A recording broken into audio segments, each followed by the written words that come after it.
Oke, gue lagi. Ini gue dapet nih dari biasa gue thrift di OLX. Gue pengen jadi dulu pernah gue punya Note 8 yang menurut gue tuh udah sangat powerful. Pemakaian gue hampir 3 tahun, akhirnya gue lepas karena gue pengen pindah ke iPhone. Dari situ gue mulai kepikiran, gue kangen juga ya handphone dari Samsung yang build quality-nya oke dan bisa support gue dari sisi kreativitas dan performa. Pilihannya nggak banyak. Kenapa? Karena budget gue terbatas. Gue punya budget sekitar 2 jutaan, ya lebih sedikit lah. Terus pas gue cek harga Note 8, oke udah ada di harga 24, 25. Tapi kan kalau sama kayaknya nggak asik ya. Gue udah pernah 3 tahun pakai. Akhirnya gue naikin sedikit, ada nih harganya sekitar 2,6. Tapi bilangnya ada minusnya. Kenapa? Karena ini awalnya gue beli dalam keadaan mati total. Ya, mati total, betul, nggak salah. Sempat gue cek dibawa ke Samsung, semuanya hidup kecuali katanya softwarenya bermasalah. Beruntung dong, maksudnya kenapa? Ya karena orangnya yang beli nih sudah pernah tanya dan katanya udah nggak bisa dibenerin. Tapi gue punya intuisi ini masih bisa dibenerin, cuma masalah software doang. Karena dari sisi hardware nggak ada masalah nih. Terus akhirnya oke, gue coba akalin lah ya. Nanti gue mungkin bikin thread sendiri tentang handphone yang boot loop di hand Samsung terutama, karena pengerjaannya gampang banget. Cuman masuk ke save mode, lu clear cache di Google-nya, habis itu udah lu restart ulang jadi handphone baru nih. Cuman kalau ada hardware bermasalah gue nggak tahu juga sih. Intinya gue dapat handphone ini di harga 2,5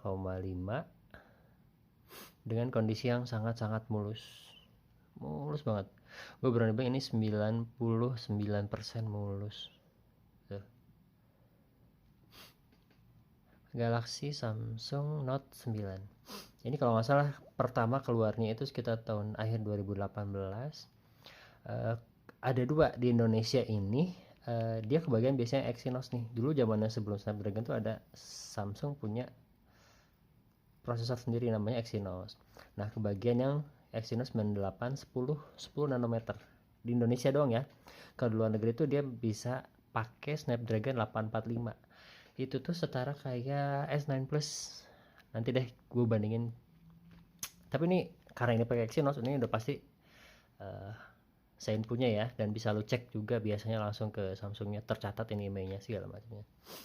Nah, kenapa gue ambil ini? Kan tadi gue bilang gue butuh sesuatu yang sangat memperlihatkan bahwa gue punya taste tuh. Nah, biasanya orang-orang yang eksekutif muda tuh biasa berpakaian kayak gini nih.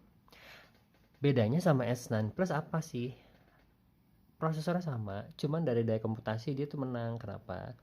Karena dia biasanya lebih punya RAM yang lebih tinggi dan kamera yang lebih powerful dibandingkan dengan yang S9 Plus biasa.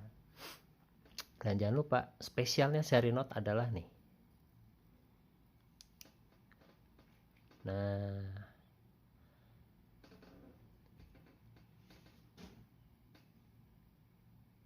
tuh, kelihatan kan? Ini loh spesialnya nih. Kita coba dulu lah ya, kupas. Oke.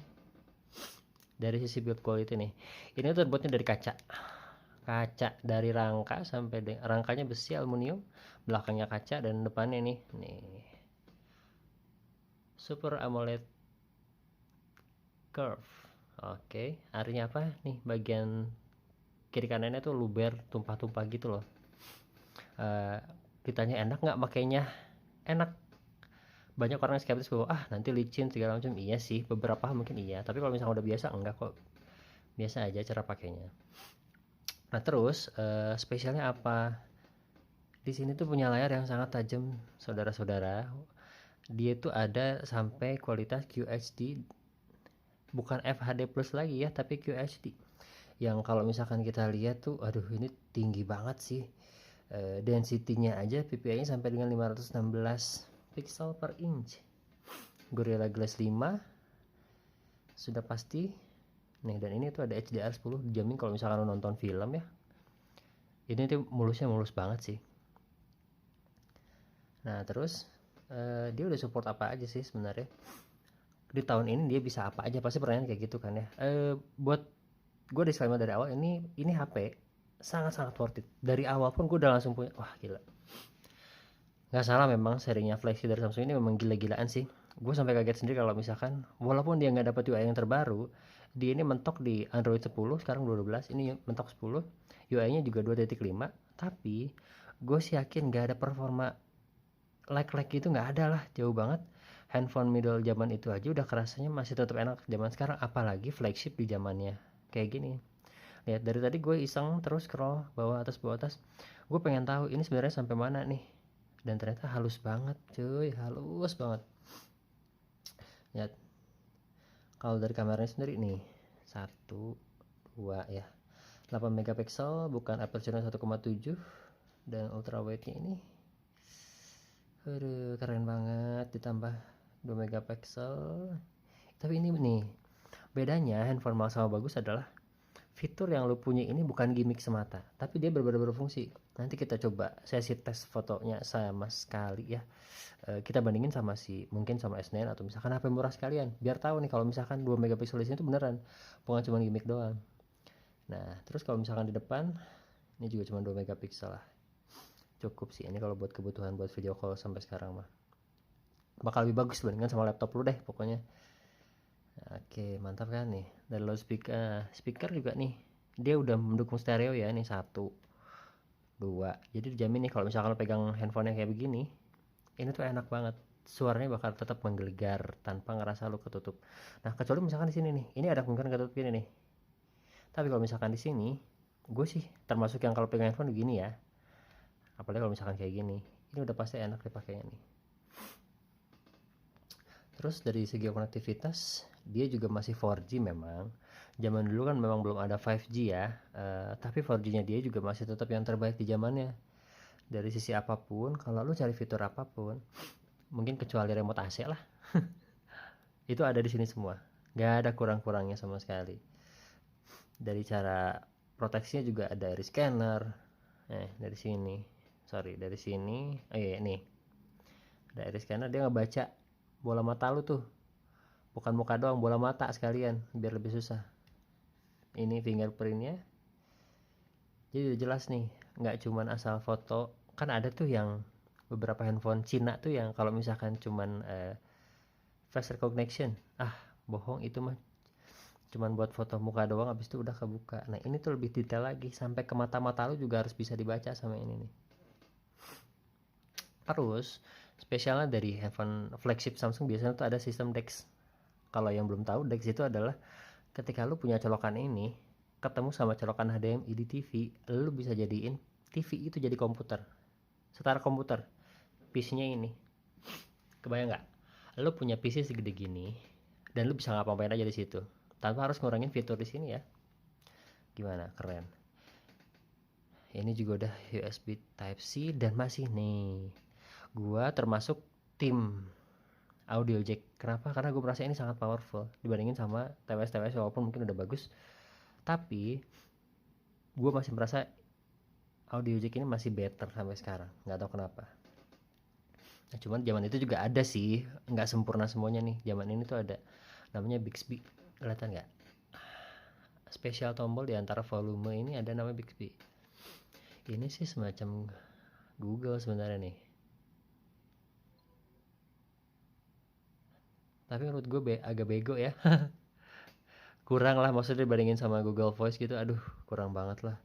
Enggak, yang pasti gue cuman pengen kenalin bahwa ini handphone dari sisi tongkrongan, tampilan, lu pegang begini, lu pasti dia bakal dihargain, dijamin deh oke, minimal seleranya bagus. Bukan cuma handphonenya doang, tapi seleranya bagus, karena dia tahu dia beli ini gunanya buat apa tuh, dia tahu. Beda sama yang ciwi-ciwi kalau pakai iPhone, yang gue yakin nggak jauh dari Instagram sebenarnya dipakai. Tapi kebanyakan orang yang beli Note ini, dia tahu fungsinya Note itu apa. Nih, super powernya tuh ada di sini. Super power toolsnya tuh ada di sini. Tanpa ini ya udah beli aja S9 Plus. Itu. Baterai juga ini belum besar banget sih 4000 mAh, tapi di zamannya ini salah satu yang paling cepat. Awet lah, minimal 1 hari 1 kali. Gue sih merasa waktu itu cukup pakai ya. Kemarin juga terakhir gue cuma pakai satu, sekitar malam itu udah tinggal 20%. Ya udah gue colok aja biasa. Nah buat wirelessnya ini nih udah support nih wireless charging. Minimal tuh biasanya tuh Snapdragon 845 atau misalkan Exynos 9810 ini tuh udah support fast charging. Nah, terus juga ini di zamannya sudah yang paling kencang ya, casnya itu ada di 15 watt. Tapi nih gue punya ini tuh wireless mereknya Baseus, harusnya dia support sampai 18 watt. Tuh, ngecas kan. Ini gue angkat ya, ini gue taruh lagi. Tuh, gimana? Note 8 Snapdragon 835 belum bisa, tapi Note 9 Snapdragon 845 ini udah bisa. Mantap kan? Coba lo bayangin aja, Antutunya tuh zaman dulu sekitar 240.000, mungkin nggak terlalu tinggi lah dibandingin sama handphone zaman sekarang yang udah sampai jutaan, gila nggak? Tapi gue jamin sih, ini nggak akan nge-lag kecuali lu mainnya hardcore banget nih, game terutama. Tapi kalau misalkan aplikasi-aplikasi kecil tuh kayak WhatsApp, CapCut atau YouTube Studio segala macam, ini masih jauh lebih powerful dari dibandingin handphone middle range zaman sekarang yang harganya 22,5 juta. Dan lu yang pasti nggak akan dapet looks, pride, dan juga kualitas. Dengar nggak? Lu bandingin deh sama handphone 2,5 juta zaman sekarang, lu bandingin sendiri. Kayak gimana suaranya itu pasti beda banget. Ketika lu megang kayak begini, itu pasti beda banget. Gue jadi penasaran pengen bandingin sama S9 Plus sama apa ya, Snapdragon 845. Sony XZ2 kali ya. Coba deh ntar gue coba tes lagi. Sementara sih itu dulu aja ya. Yang masih penasaran boleh deh di Antutu terbaru tuh, ini sekitar 300 ribuan, tapi gue sih bukan orang yang terlalu tambahin Antutu ya. Kalau misalkan emang enak ya enak aja gitu loh. Itu dulu aja ya. Nanti kita adain lagi tes khusus buat kamera atau misalkan khusus buat nah si tools powerful. Oke, thank you. Ini TB. Ciao.